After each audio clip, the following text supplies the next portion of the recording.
hosts and callers, and not necessarily of this station, its management, or other advertisers. This is ContactTalkRadio.com, consciousness in action, and you are taking action into your consciousness by tuning into Contact Talk Radio. And on TuneIn.com, Bing.fm, and UpSnap Mobile. Contact Talk Radio. Welcome to What the Health, an independent approach to your health span. Have you noticed how our healthcare system may not have your best interest in mind? Join Dr. Eckel in this fun and sometimes disturbing exploration of the state of healthcare and what it means for you. Now, here's your host, Dr. Eckel. Well, welcome back, everybody, to What the Health. I have my esteemed colleague and guest, Sarah Peyton, back on the show. She's an international speaker and facilitator, author, and has a passion for weaving together neuroscience knowledge and experiences of healing that unify people with their brains and their bodies, which is so heavenly when that happens. Oh. Sarah makes interpersonal neurobiology research available for our embodied brains to use in a living at peace with ourselves. Sarah, thank you so much for coming back onto the show. Oh, such a pleasure. Thank you so much. I so love talking with you and that component of bringing unity into our experience. It's a great time to be having this discussion when there's so much madness in the world. So I really appreciate it. No kidding. Now, when we before we got on today, you had mentioned, you have a previous book, right?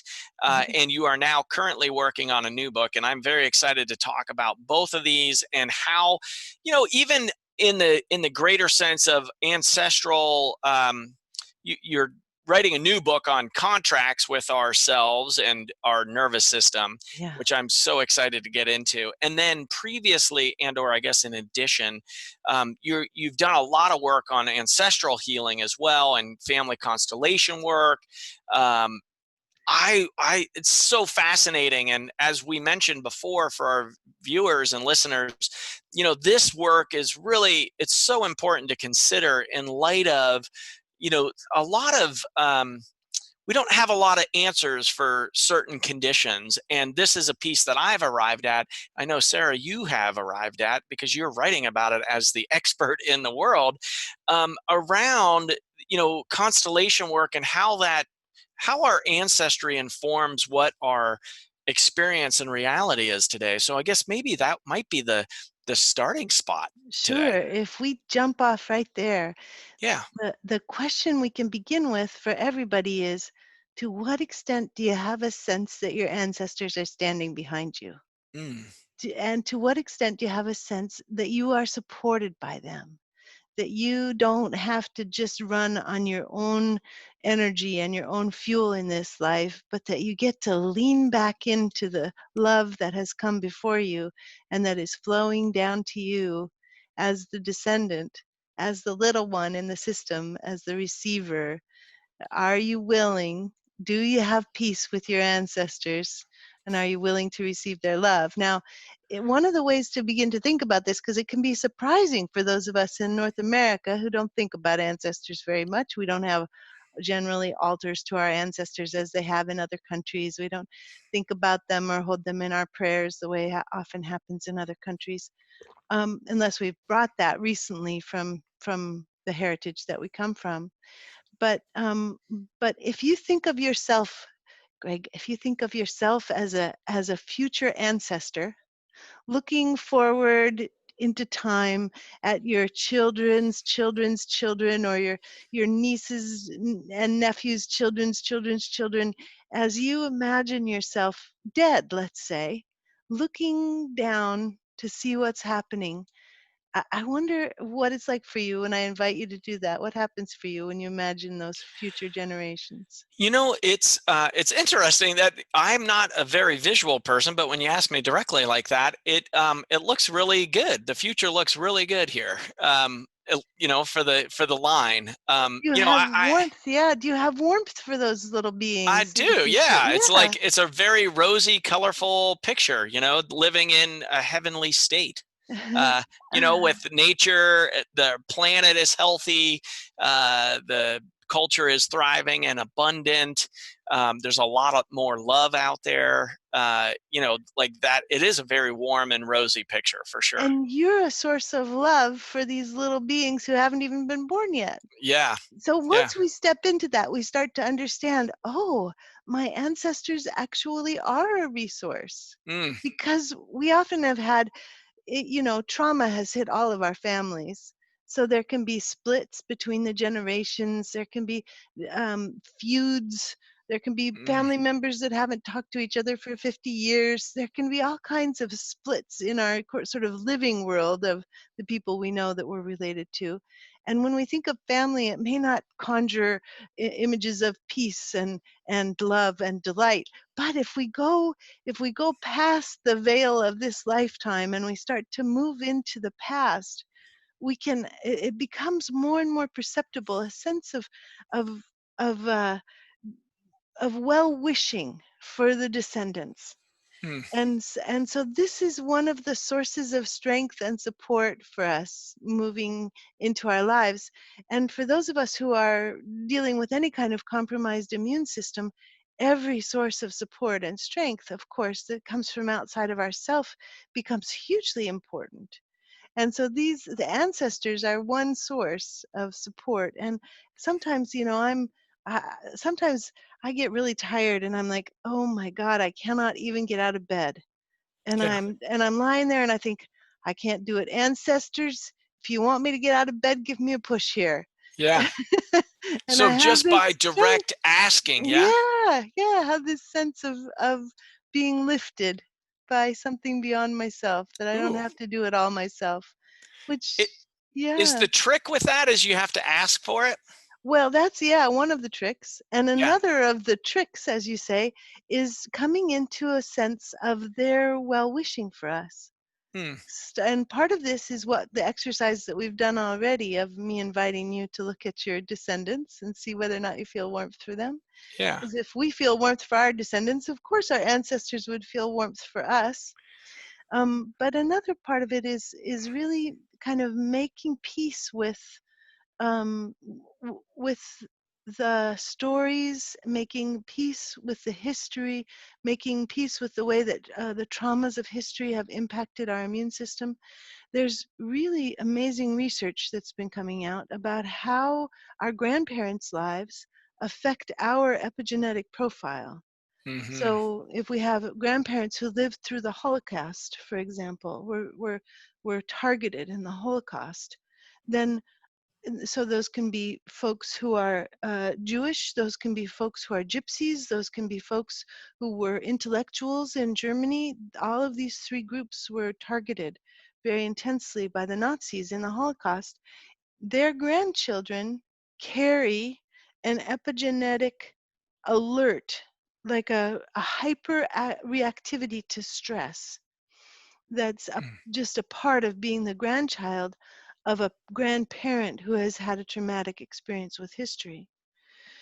So that's very amazing research, of course. But then just recently, just this last year, they've come out with some beautiful research that shows that we heal epigenetically. When we heal our trauma, when we heal our PTSD, we're actually shifting our epigenetic profile, shifting the way that the protein sheath around our DNA is methylated.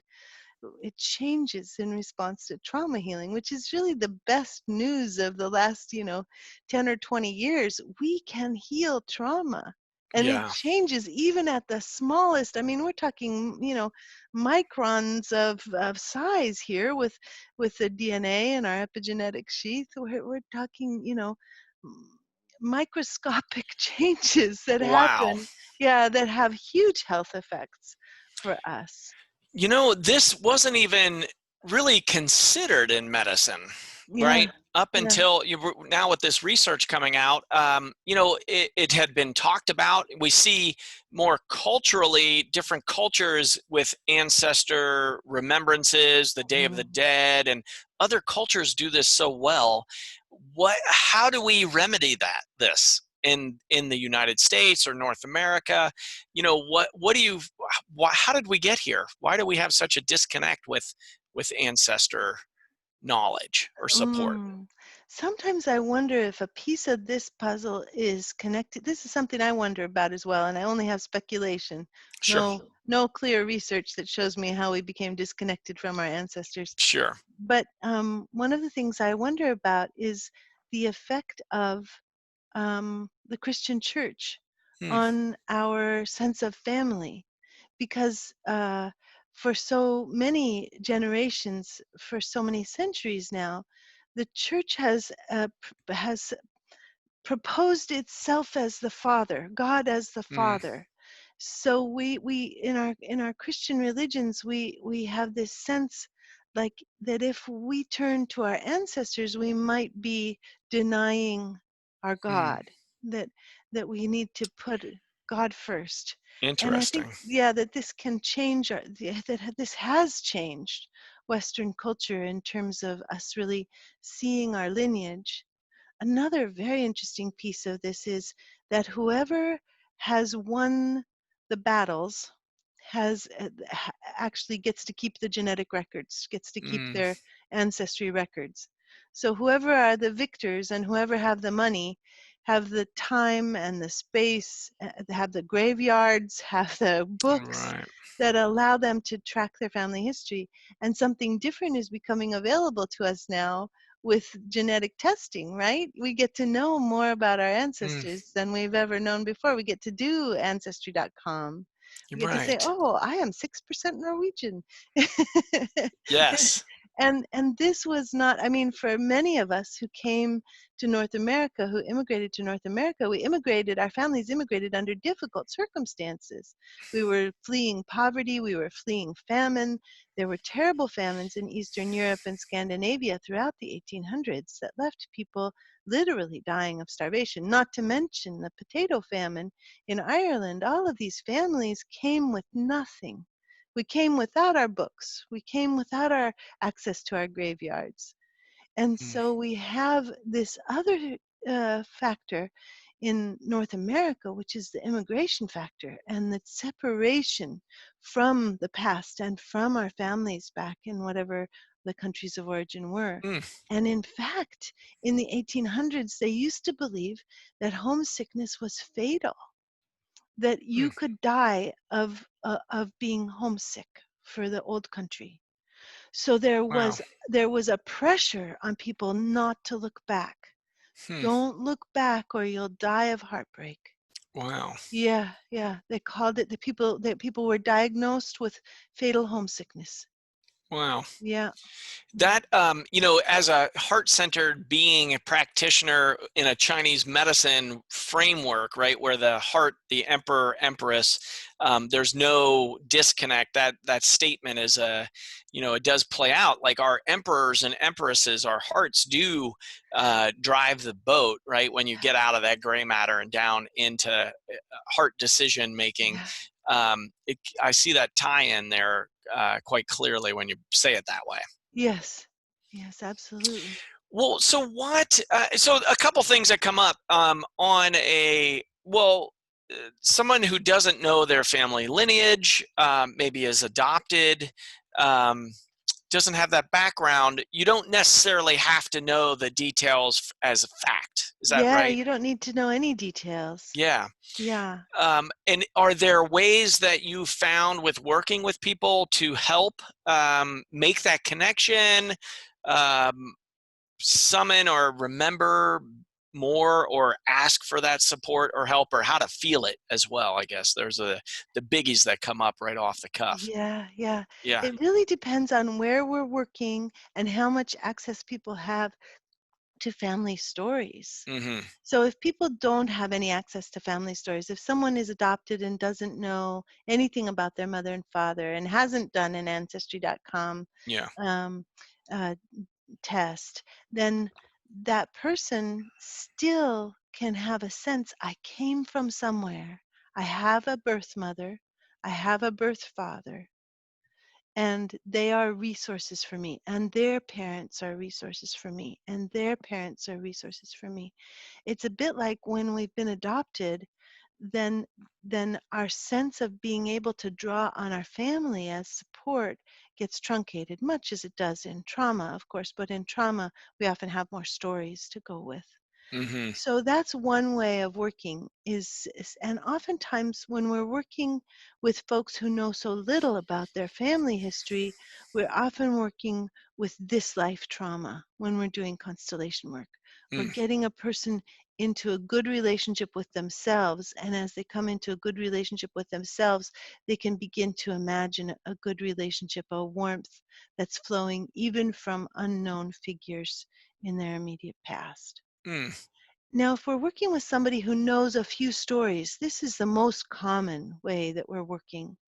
And oftentimes what will happen is you'll sit down with somebody and you'll say, okay, tell me the family story. Tell me what was the most important thing in your family. And they'll say, oh, my grandfather cheated my father out of his inheritance.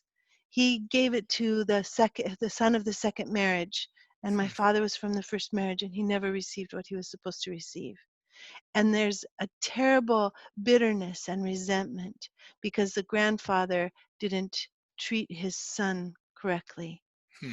And and and then the child can't have a connection with the grandfather because the grandfather is considered the source of betrayal. So then that person's connection with the roots of strength that come down through the generations is cut off. And oftentimes you'll be working there and you'll be working. The person's like, I hate my grandfather, and then the constellation will come to a certain point. And to be able to imagine this, just imagine that we're sitting in a circle with 20 people, and I say to you, say you're working, say you're the one who has a resentment with their grandfather. You've chosen somebody from the circle to be your grandfather, so he's standing there inside the circle. You've chosen somebody to be your father, so he's standing there inside the circle. You've chosen someone to be yourself, so that person is also standing inside the circle. You're getting to look at your family system from outside it instead of having to be in it. So it's like we get to have this new wide perspective on what's been happening with the family, about the family issues. And so we're working. I hate my grandfather. I resent my grandfather. All of a sudden, you'll say, as people often do, well, my grandfather, his father, he was illegitimate, and he was scorned by his town, and he had to move away with nothing, and he moved away with nothing when he was 14, and he lived on the street, and he was living off kitchen scraps from restaurants and trying to wash dishes for money. And all of a sudden there'll be this drop into an understanding of context and an understanding of the consequences of trauma and the way in which they change people and close people's hearts, where the person who's working, all of a sudden, if you were working, your heart would open to your grandfather. And there would be this sense of connection beyond just one generation, a sense of connection to the ancestors that opens beyond just the loyalty that we have to our parents, for example. Interesting. What do you do with trauma in the kind of more with parents? Like if parents were the cause of the trauma, I'm guessing it's hard for folks to access then even past them. That's the big work that you're doing in the constellation then. That can be huge work in a constellation. In that case, the very first and most important thing is that we begin to create a warm connection between ourselves and the little one that we were who lived through the trauma.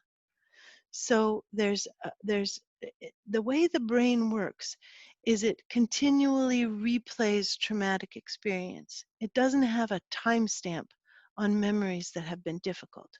So the way that the brain works is that if we've had traumatic experiences with our parents, we're forever stuck in that traumatic loop of the very worst moments that we had with them. And as we do this kind of work where the person who's working gets connected with their younger self and says to them, for example, this was too hard for anybody. I have come back for you. You do not have to live through this again. I'm right here, and I'm imagining that you're experiencing a lot of terror and shock right now, that the person who's supposed to be protecting you is in fact harming you. As we do that connecting work between self and younger self, then one of the things that happens is that instead of us perceiving our childhood as being kind of convergences of traumatic horror with each incident of terrible abuse, then then if it's not too bad, then the traumas even out as we do this work, and the person starts to be able to perceive their parents' love in a different way. Often with parents who have suffered from addiction, from insanity, from mental imbalance, from trauma themselves, they weren't able to be the best parents. But even the parents who aren't able to be the best parents, not always, but often, deeply love their children. Only the love is not able to be felt because when you tune back into the childhood, you're touching the peaks of trauma. So as you resolve those peaks of trauma, the love starts to be able to travel through, and you can perceive your parents in a very different way. Ooh, that's a nice picture. Yeah. Yeah. Yeah. So is that now, is that what you put in your resonant self, right? That's the title of your first book. Yeah, the first book is Your Resonant Self, and it's a guided tour through the brain Yeah, and the love brain that. systems and the way that trauma impacts the human brain, with lots of guided meditations, exercises. And Yes. on that, I've got all your contact info in the show notes. And folks, please check out her website. It is listed there. She's got some really great gifts for you on there. It's guided meditations, and just Sarah's work is phenomenal. So thank you for that. I'm going to take a quick show break here. This is What the Health. I'm Dr. Greg Eckel. If you're just tuning in, please go to Nature Cures Clinic on the podcast button and listen to this from the very start. We've got a lot of great information for you and for your loved ones and your families. And, really bringing this out during the holiday. I've got Sarah Peyton on the line, and just sharing some amazing stuff that I think will bring tremendous amounts of love into the world, in healing on multiple generations. So, this stuff is, I find so fascinating. The constellation work and the familial traumas, we're seeing that, people can be experiencing symptoms today that really aren't even their symptoms, right? Like you had mentioned that traumas in the past generations, now I think we're up to 7, even 12 generations in I think in a worm, they are noticing some changes in the genetic structure 12 generations later from traumas, where this work that we're talking about, this constellation work, can really have profound effects at just lowering the trauma effects in your body, in your brain, and then it just ripples out into your loved ones and your community and our world. So this is super important work. So thank you, Sarah, for bringing it Oh, out thank here. you so much. So your new book, and you're talking about, what are you working on these days? Um, I'm working on the publisher, W.W. Norton, requested a workbook to go Ooh, with Your Resonant Self.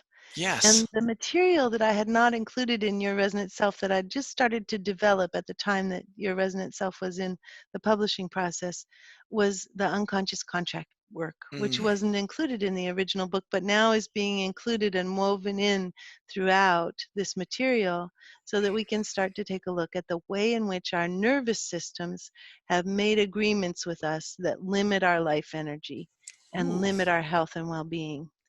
Yeah. Well, that is, sounds like right on target for me if we're dealing with brain regeneration and healing traumas, for some of these conditions that we have no known cure, right? We don't really have much support for folks with neurodegeneration on the nervous system. So tell me more. Well, one of the things that we'll do is when there's there are two main sources of these nervous system contracts, and one of them is trauma.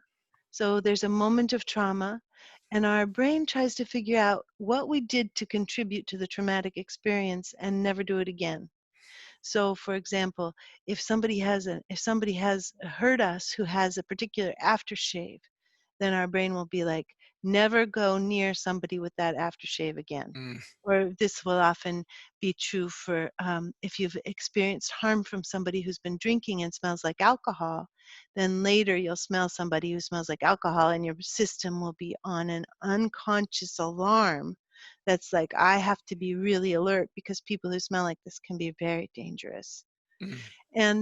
And we don't have much conscious choice in it. Our nervous system goes into reactivity. The same thing can be true for loud voices, for example. If somebody in our family of origin was scary with a loud voice and physically dangerous, then our nervous system is going to go into lockdown and freeze mode in response to somebody having an anger cue. And so there are all kinds of these things that we're constantly shutting ourselves down in response to, becoming frozen, becoming hypervigilant in response to, that we can begin to work with the trauma work, with the unconscious contract work, and the other place that the unconscious contracts come from is from very early, and maybe even epigenetic, but definitely very early experiences with our mothers or with our Mm. mothering people. It doesn't have to be a woman. If there's a man or any gendered person who is in deep relationship with a baby, the baby integrates how much life energy and how much facial expression of different kinds of emotion the baby can express. This is the research, beautiful research of Beatrice Beebe and her team in New York City, who Mm. spent 3 decades looking at videos Wow. of mothers and babies face to face, looking, and you could do it actually with our video interaction right now. You could look at the micro expressions between our faces, but it's Mm-hmm. very interesting with mothers and babies. By the time a baby is 4 months old, the baby will only make the facial expressions that the mother can easily reflect. Hmm. So if the baby's angry and the mother makes a blank face or a puzzled face instead of a, of course you're angry face, Yeah. then the baby loses the anger emotion altogether from their facial expression vocabulary. Wow. And because we're hardwired between emotional expression and facial expression, if we stop doing facial expressions of anger, we shut down our anger circuit altogether. And the Mm. anger circuit is immensely important for health and well-being. It's important for the protection of life energy. If we don't have access to our anger, there's an entire swath of life energy that we have shut down. Hmm. For example, same thing is true with sadness or with fear or with joy. We can shut down joy. Mothers who are avoidantly attached often diminish their baby's joy. The baby smiles big, the mom smiles smaller. Hmm. So the baby learns, oh, I need to be smaller so that I can be in the relational space with my mother where her face is in response to me.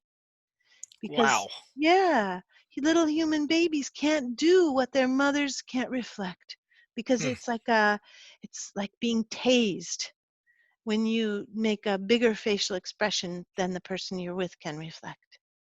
Like if I started to cry right now and you change the subject, then I'd be like, oh, crying's not okay. I have to stop crying. No more Yeah. crying with Greg, right? Sure. And that's Yeah. us as adults. That's not even us as babies. So by the time we're 4 months old, before we can even talk, we've already started to limit our life energy. Mm. And this is one of the things that the unconscious contract work can take us into, where people just have these enormous shifts. So Wow. when we feel safe and when we feel like we matter, our immune system is doing its very best thing. Our immune system it's like creating the cells that fight cancer and fight viruses. It's doing really good stuff. But when we have a sense that we are not safe and we don't matter, our immune system shifts gears and it starts producing the cells that fight infection. Mm. So like it's worried about knife wounds and being hit and repairing tissue. It's not interested in really doing the detailed work of keeping the immune system healthy and functioning in terms of invaders from cancer and mutations. Wow. Wow. So that's pretty profound. So are there new therapies coming out, or that's what you're writing about in your book around how to uncover these and how to relearn that full range of emotion? Yes, yes, we want to use our unconscious contract process, if it's something that works for us, Yeah. to be able to expand our sense of what's possible. Wow. So if you have a sense that you never cry, that you never allow yourself to be sad so that people can see your sadness, then there's a contract. And it might be, I, Sarah, solemnly swear to my essential self. I figured out that the contract language works very well for our nervous systems. It's got a formality, and our nervous systems are like, yes, I like this formality. This is true.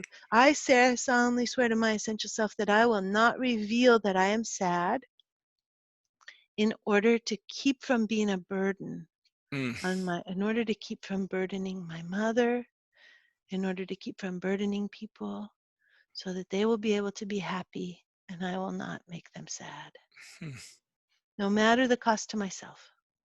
Well, And if you already know that you have the contract, it's not an unconscious contract, it's a conscious contract.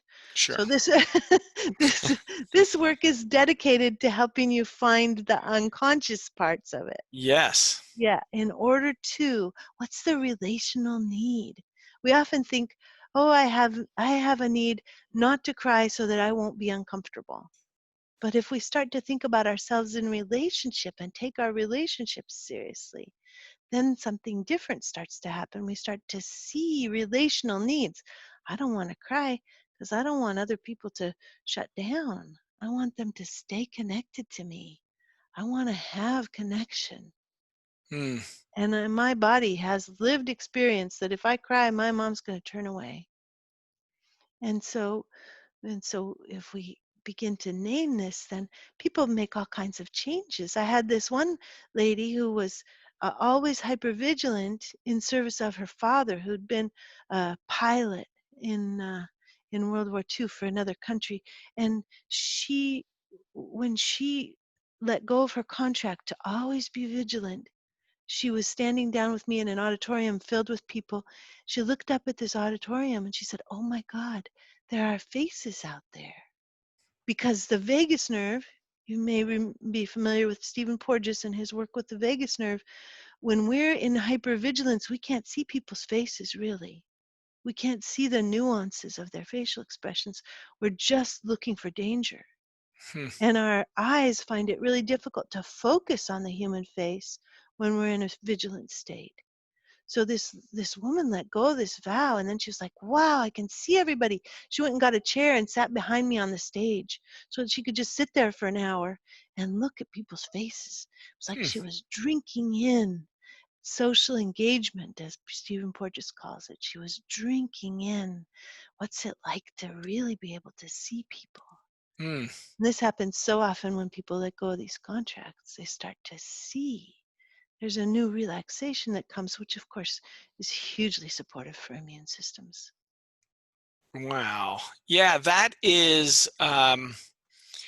this is super profound on that level of healing to get the nervous system into parasympathetic rest and regenerate. Yeah. Your immune system goes through the roof. All of the signals are flowing. I'm guessing you can get into flow states much more Oh, much yeah. more quickly. Those aspects, I love that visual of drinking in. I've been saying that in my life lately, of just the richness of life and the visions of colors and flowers and scenery and people. It's just that component of just so rich.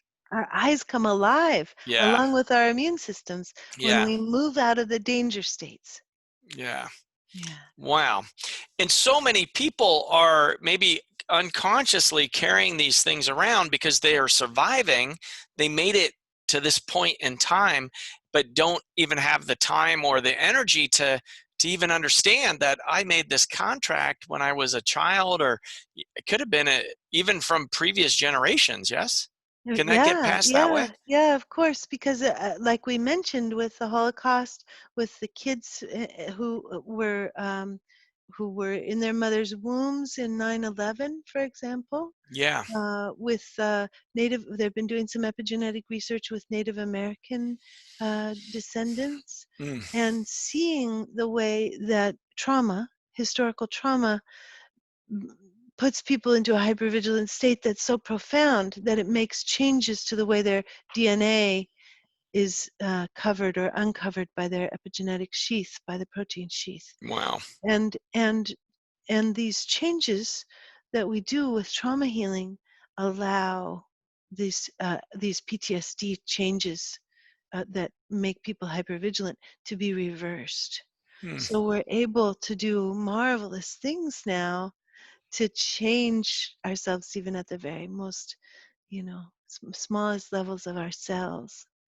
So many Wow. beautiful changes happen with healing. Could you say if you're not having, emotions are a tough thing for a lot of folks, right? Maybe an Oh, understatement by Dr. Eckel here. Um, on if somebody isn't having, like saying, I've heard a lot of folks say lately, like, I want to experience more joy. I don't have a yeah. lot of joy in my Oh, life. yeah. Um, or on the flip side of that, I never can cry. I Yeah. don't have tears, or I don't experience grief, or I shut down around grief. Are Yeah. those some clues to say, hey, maybe you've got some unconscious contracts going Absolutely. here? Absolutely. Yeah. I mean, one of the most common contracts that people make about joy is that it should not be displayed or even strayed into in order to save us from Mm, humiliation and ridicule. When people have been teased or made fun of, or have had the experience of their of just how vulnerable joy is, a very vulnerable state. It's very vulnerable to relational connection. It's very vulnerable to what the other person can do in the relationship. If we're out on our own in nature, joy is easy for many people. They're like, oh, it's so beautiful. They experience this joy. But as soon as they're in a relationship, their capacity to feel joy and to express joy really changes, because joy is dependent on both people doing their contract work. hmm, Both people need to begin to release the brakes that they have on their own life energy in order to be able to experience more and more joy in their lives. We don't often think of joy as being profoundly dyadic, but it is. It's profoundly a paired emotion as soon as we're with other people. Interesting. So how do you so that would be, I'm guessing, primary relationship, but also in community relation Yeah, as well. exactly. Exactly. Um, so how do you get everybody on the same page with that? Like, let's all just have more joy. Let's all just have more joy. What's really fun is I've done some workshops where we're focused on play or focused on joy, and to watch the room's capacity to hold laughter with ease, to Mm, move easily in and out of laughter. I mean, one of the things that'll happen with laughter is it'll hijack a group, because it'll go outside the group's window of welcome, their capacity to hold the laughter. People start to laugh, and it can't be, it doesn't, it's disruptive. mm, Instead of being like a gentle, rise and fall of ocean waves that float us gently through a workshop. So it's very fun with all of the workshops that are focused on one of these circuits. You get a tremendous enlivenment that comes as people release their contracts and are all working together to mm. release their contracts. It's fun and spectacular in a way. I'm sure. How Yeah. many folks, when you're talking about a group setting, how many people is that when you're working with people? Oh, it's 20 to 120 Oh, okay. usually. Yeah, it's just any size of No limit. Yeah. no limit. I was doing one on sexuality in Great Britain. It was such a funny room. It was a room filled with portraits of British royalty. So I sat down in front of the one that was Queen Elizabeth behind me. We were working on sexuality, and by the end of the third day, because the sexuality circuit, it's one of the circuits of life energy that's so important for our health and well-being. It's the circuit that carries us from being children to being adults. That's what the sexuality circuit does. It's about the emergence of self. And in our world that's so ruled by Madison Avenue, it's almost like you have to be under 30 to be sexual. Otherwise, it's not okay. But here I am in a room with people who are ranging in age from 30 to 70 or 80 years old, and everybody's like, yeah, this is mine. This belongs to me. Nobody can take this away from me. This is my birthright. I am an emergent being. And there's just so much joy and beauty Lovely. in each of these experiences of people letting go of these contracts. Yeah. Is there some signal that one gets when I guess it's just an increase of energy and vibration? Is that what people are experiencing? When they release a contract, what happens? Yeah. There's a sense of new fluidity and freedom, and it's like we are having to live less within whatever story it is that was limiting. Like, people can have stories that they're always sad. I am a sad sack. I am an Eeyore. I am always depressed. And then they start to let go of the contracts, and they're like, oh, that was just like a way to describe a burden that I was carrying. It wasn't a true thing about my personality.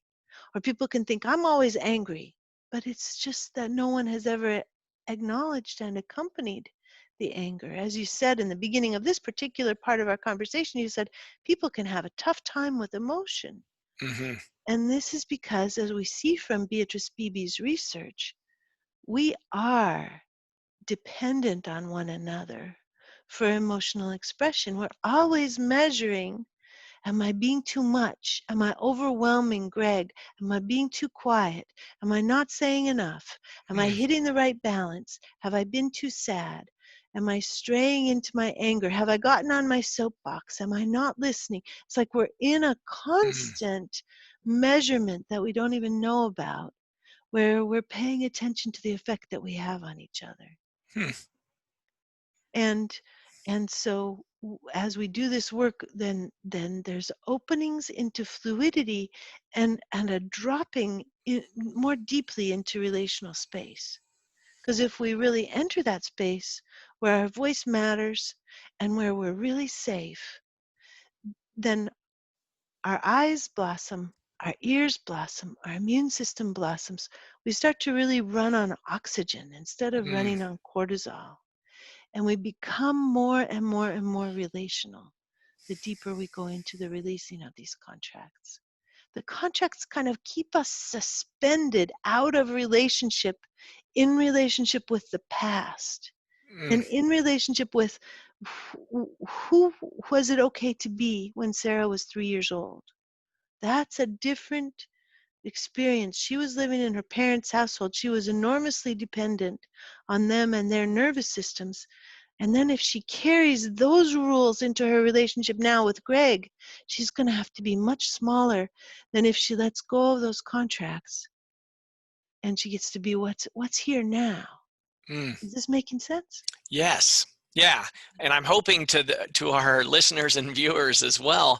So let's explore that a little bit more. So I'm curious if, so you're in, let's say, just primary relationship, right? Okay. So rather than community, and you've got one partner that is into exploring, checking out, do I have unconscious contracts? And the other one says, I feel okay where I'm at, or I'm not willing to look at it, or I don't want to look at it, or I don't have time to, whatever the reason. Right. There's an imbalance, right? But you're in relation where one's kind of in expansion, looking to increase energy and connect. Other one is not. Is that possible to do that work in a relationship where, you're not limited by a partner that's not open to doing the work at the current moment for whatever reason? This can go a number of different ways, Yeah. depending on depending on sort of where people are in their emergence, in their unfolding. So one possibility would be that one partner would grow away from the other partner. Sure. That one partner would say, well, I'm really interested in, the ways in which you're sitting inside your unconscious contracts leave me alone too much. I'm too bored. I really want a deeper connection. And they might go into the world, and that relationship might dissolve. But another possibility is that the partner who's doing the work becomes more relational, and in that relationality, the partner who's not doing the work is also carried along because you sort of can't help it. Yeah. The more liveliness and warmth and affection is brought to the interpersonal space, the more even a person who's not doing the work is invited into their ventral vagal, into their social engagement, into, as you said, the parasympathetic, the rest and, what did you say? Rest and regenerate. Rest and regenerate. Yes. So both partners can benefit even if one partner is only doing the work.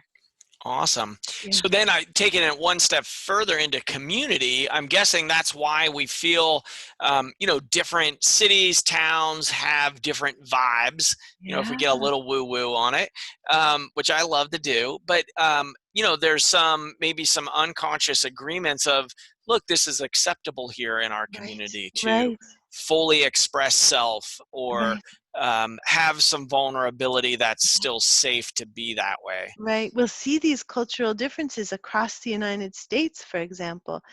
So if you're in New York City, it's culturally okay to talk louder, interrupt more, and talk faster with more obvious engagement, aggression, anger. All that is culturally acceptable in an entirely different way in New York City than if you go to Seattle, Washington. All of a sudden, you've got this tremendous heritage of the Scandinavians. There are so many Scandinavians that immigrated to Seattle. They've left a stamp on the Pacific Northwest character in some ways, and that's a much quieter. What your culturally appropriate standard of behavior is you cannot talk that loud, you cannot talk that fast, you cannot interrupt that much, and you must throttle back on the aggression, in order to have that sense of cultural belonging and acceptance. So we've got that in, just two cities I'm pulling up randomly. Sure. Yeah. Right. And makes a good point. Yeah. Now all over the United States, different cities will have different cultures depending on how they've been fed, what's the ancestral heritage of the city. Yeah. Wow. Fascinating stuff right there. So this book, when is the book coming out? Well, it's due into Norton on June 1st. Okay. So I'm going on writing retreat tomorrow to see if I can get a couple of chapters knocked out. Yeah. Lovely. I'm really glad we got you before you went into your retreat. Yes. Wow. So let's talk about this connection of the nervous system. I mean, how did you arrive at these unconscious contracts with nervous system in particular? Is that off of the Porges research of the vagus nerve and that wandering nerve and how it influences so much of our health and our bodies? Or, what's the nervous system connection here? Yeah, then very much Porges. Yeah. Yes. Porges and also a fellow named Jaak Panksepp, who was he was an American scientist of emotion. He was the fellow who discovered that rats laugh when you tickle them, that they make a supersonic sound that's laughter. If you can, he has some videos. There's some videos on YouTube. You'll see a researcher put their hand in a cage with a rat, and they tickle the rat, and the rat is laughing, and then the rat runs away, and then the rat comes back around and puts their body right there for more tickling and more laughter. Wow. And our dogs are doing this when they're playing and they're panting. They're Mm-hmm. laughing. So if you're a dog owner and you get your dog starting to pant when he's playing with a toy or she's playing with a toy, then you've got your dog laughing, which is Oh, that's really fun to beautiful. know. Yeah. It's the same places in our brains that are responding when we laugh as these little mammals are responding when they laugh. We Mm. are much more mammalian than we know. And a part of what he discovered was we have different circuits for the different emotions. So this comes back to our work with Beatrice Beebe again, and this sense of that we have that we'll have a shared vocabulary for sadness, or we'll have a shared vocabulary for fear or for anger. And each of these different emotions has a different bus line that's running from our body through our brainstem to our brain, different areas of the brain that are involved in these different emotions. So sadness is an entirely different bus line than Mm. anger is, for example, which is why I'm saying if we cut out anger, we're cutting off an entire swath of life energy. We're Mm. keeping energy and information from traveling in a particular part of our brain. It's like we're not using it. And we're not being our full selves if we're not using it. So we've got the nervous system both from Panksepp in terms of vigilance, fight, flight, alarmed aloneness, and we've got Panksepp's work with the circuits. And both of these things, all of the places that are distinct and differentiated systems in the human body can have contracts. Mm. It's like our amygdala is leveraging our bodies to try to make us safe. So it's like it's making agreements with any differentiated system in our body to say, shut down, do not act, or overact, or always be vigilant. Hmm. These are agreements that we've made based on our relational knowledge of one another and based on trauma that then, as we start to be able to touch them, they start to dissolve because they're static and they're stuck in place because we haven't ever made them conscious before. And the act of making things conscious makes them change. Mm. Wow. So, on that note, we're coming down to the last couple minutes of our show. Awesome discussion here, Sarah. Is there, how does somebody just kind of cut to the chase? Like, okay, I know I have a bunch of unconscious.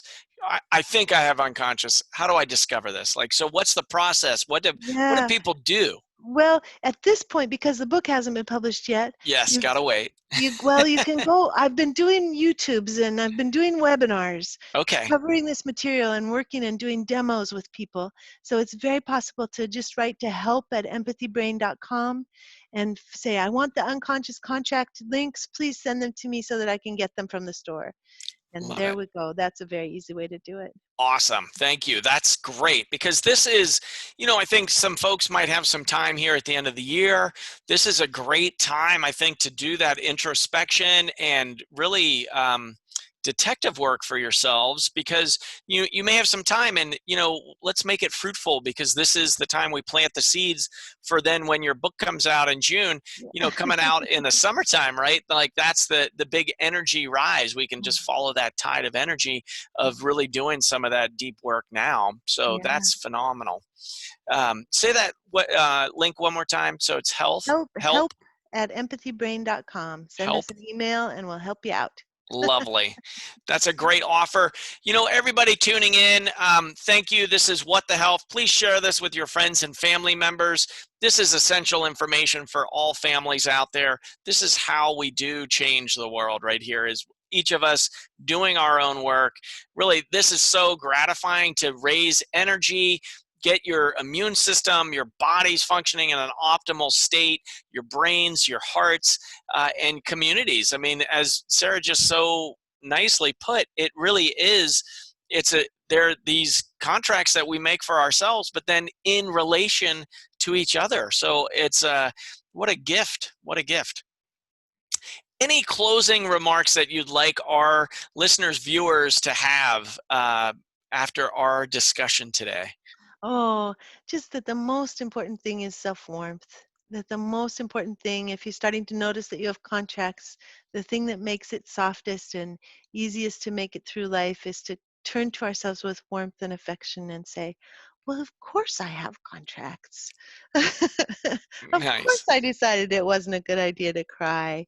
Of course I decided I needed to throttle back my life energy. Just to begin to have that warmth for ourselves is completely, radically life-changing. Mm. Lovely. Sarah, thank you so much. Always a pleasure. I love our discussions. What a gift for folks and for me. I thoroughly enjoyed that. So everybody, thank you for tuning in. What the Health, Dr. Greg Eckel, naturecuresclinic.com. You can go to podcast. Please subscribe to these.